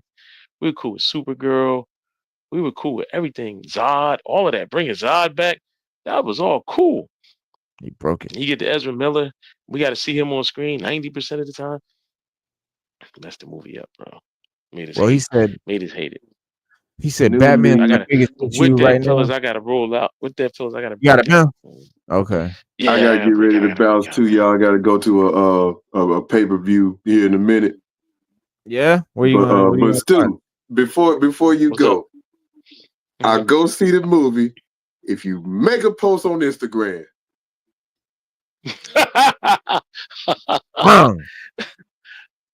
I did. I post about the stuff you talk about all the time on there. Make your own post, bro. Where is Stu's first post? I'm gonna go find this shit one day. I don't think Stu's ever been on Instagram. I tell you what. Phone. Yeah, I have. I was on your phone just on there the other day. I ain't seen it yet either, Reno. I was on there the other day. You don't know. We can tell when you're on there. You don't know. What do you mean? I wish Sada was here to take up. I wish Sada was here to take up for me on this one. Okay. Right. Let me see. I'll go on there right now. I'll tell you when you last was on there right now. It was like recently, like maybe a couple hours ago. Let's see if I can find this shit too. I'm finna look for it. If I was on there a couple hours ago, Spade, you gotta go see Superman. If I was on I don't know. If I was on there within the last 24 hours, you gotta go see Superman. He was on there within the next 24. So you gotta go. Thank you. You gotta go see Superman. I don't know if you was on there on your phone though. I know you seen the post I did or the message I sent 7 hours ago. That's all I know. But no, you gotta go see Superman within the next 24 hours. Stu, I did look. You had 96 followers, 286 following, and 0 posts. 0 posts, not one. 0 posts. I need one post. I've been asking for this for 3 damn years. You don't know how to make one damn post. We're gonna have to show them how. You know how to make a post. What are you talking about? I make post. You never made one. I comment. It's on. That's commenting. How about if I make a post on X? Look, these are posts. Look, you see all these squares of shit. Hold on, let me enlarge my screen real quick. All these are posts. This is my channel, right? That's how your channel page looks. Mm-hmm.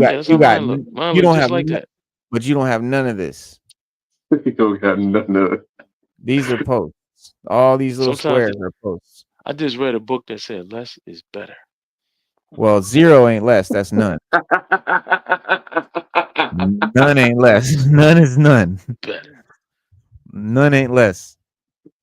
See, I tell you, you know what? I'll make you a deal.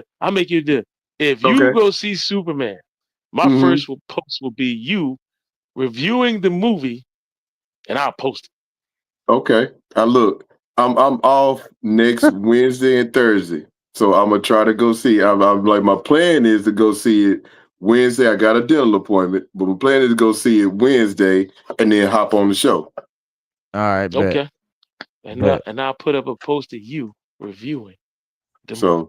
Your personal opinion. And you'll know, y'all will know, because I'll talk about it. Plus, I'll take a picture and I'll post it. Bang.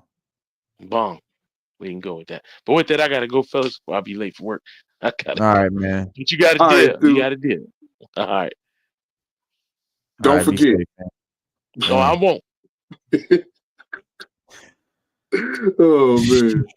Yeah, man. You're gonna like it though. You're gonna like it though.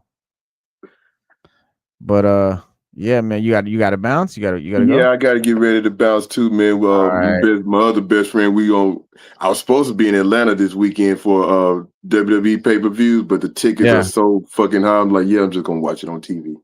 Oh damn. So he was like, yo, man, come to the house. We're gonna do a pay-per-view party, and he was out of town for my birthday, so like we'll celebrate my birthday this weekend too. Oh, nice. Yeah, man. Happy birthday, bro.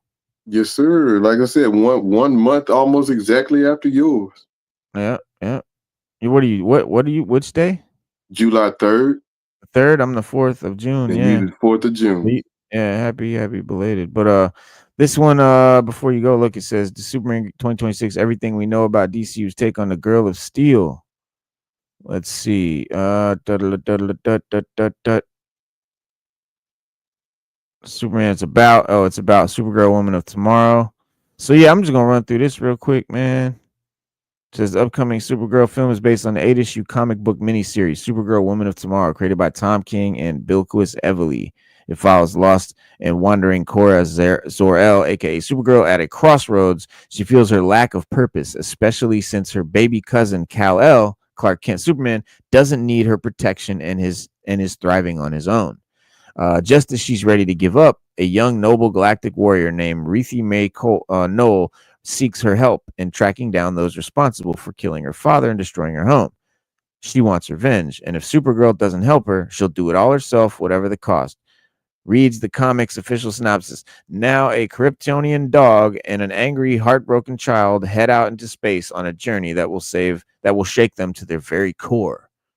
And yeah, that sounds dope, man. That is a dope. Like a lot of people really, when they read the Supergirl Woman of Tomorrow, they really liked it. Yeah, that's what. Yeah, I'm definitely haven't read it yet, but I am definitely about to read that before this because I hear it's really good. It says that version of Supergirl is a darker and more complex version. We know that Lobo is in there, which is a very dark character, raunchy style, and he's gonna be it's like space bounty hunters and all that. Cool.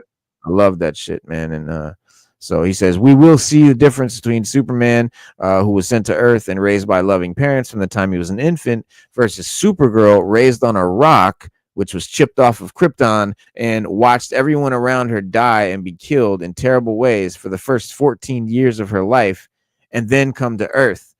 And she is much more hardcore and not the Supergirl that we're used to. So that's going to be an interesting take. Comes out in June 26, 2026. So about a year from now, not too far. Okay. Yeah. And we know about Millie Alcock. We know Jason Momoa is going to be in it. Lobo. Yeah. And we know that one dude is going to be, what's his name, of the Yellow Hills, Creme of the Yellow Hills. He was in that show, The Regime. David Cornston, Supergirl. Well, yeah, Supergirl looks good, man, and we'll definitely be adding that to our list of talking points. But other than that, y'all, man, thanks for coming and chopping up with us and letting us know what you thought of the movie. Next Wednesday, we'll be back. We'll see what Spade thinks about it, and we'll have some great new topics to talk about. We're here every Wednesday and every Saturday night at 7 p.m., so come check us out. Hit that like button, subscribe if you haven't yet. Leave a comment down in the comment section after the show. It really helps us out with the algorithm. And be safe, man. And we'll see you guys then. Peace. Don't forget. Be water, my friend.